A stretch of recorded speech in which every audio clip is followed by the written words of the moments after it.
what makes a policy dialogue is the facilitator. The facilitator either kills or makes the dialogue. Facilitation is essential. I think more and more we realize that the person at the front of the room sends such important signals about the need to listen carefully to one another, to try and build on one another's comments, to respectfully point out disagreements, but to constructively try and identify shared ground, to try and elicit comments from quiet people, to try and figure out, are you being quiet because you're frustrated with the process, or is there something that we can do to better engage you in this? Donc, il faut qu'il soit impartial. Ça veut dire qu'il ne doit pas dire « moi je défends la note de politique » ou bien « je suis contre la note de politique » et en ce moment le dialogue est faussé. Il faut que chacun puisse s'exprimer correctement. Donc, et dire qu'il accepte le point de vue de tout le monde et que maintenant on balance pour avoir un consensus.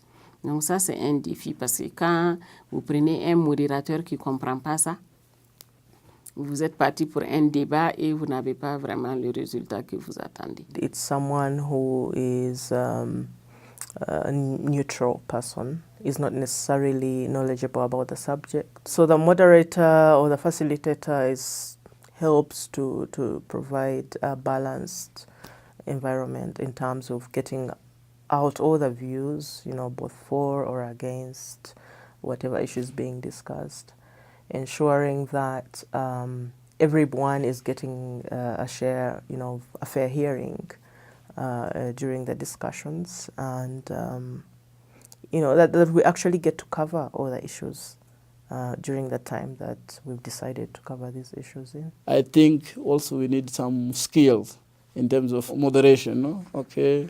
Go ahead, stop, go ahead, stop. Because there are people who are, they are dominant, and they like to do so. So it's always good to be patient sometimes and to allow that everyone can speak. When you bring these people to the table, you are bringing people who are experts in this field or are stakeholders, or they have some sort of passion with a given field. And so when somebody gets up to speak, they want to tell you everything they have found out over the last 20 years.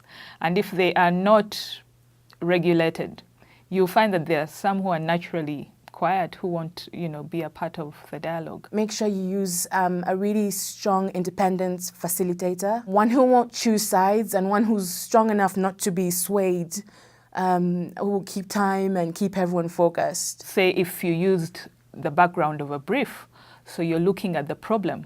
You want to first clarify it, you want to frame it.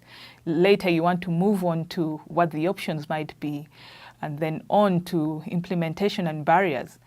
But then if the facilitator actually does not take charge of what's happening, you will find yourself probably starting off with the options before you even realize what problem you're actually trying to deal with. And so we've seen dialogues that might have gone off at a tangent had the facilitator not sort of taken charge. So the facilitator definitely gives direction.